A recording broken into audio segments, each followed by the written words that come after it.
បើកបរនៅរដូវភ្លៀងត្រូវការការប្រុងប្រយ័ត្នខ្ពស់ដើម្បីជៀសវាងការរអិលរថយន្តដែលជាគ្រោះថ្នាក់មួយដ៏គួរឲ្យខ្លាចដើម្បីទប់ស្កាត់បញ្ហានេះសូមអនុវត្តតាមគន្លឹះខាងក្រោម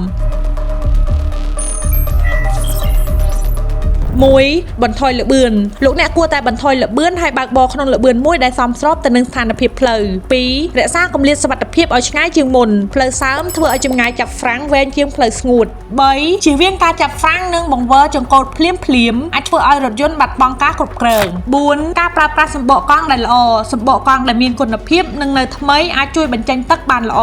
5. បើកបរតាមគន្លងផ្លូវរបស់រថយន្តដែលនៅខាងមុខការបើកបរតាមគន្លងផ្លូវរបស់រថយន្តដែលនៅពីមុខអាចជួយកាត់បន្ថយហានិភ័យការរអិលបានខ្លះការអនុវត្តតាមគន្លឹះទាំងនេះជួយបង្កើនសុវត្ថិភាពរបស់លោកអ្នកនៅពេលដែលបើកបរនារដូវភ្លៀងជាចុងក្រោយសូមអរគុណបងប្អូនដែលបានទស្សនាវីដេអូនេះ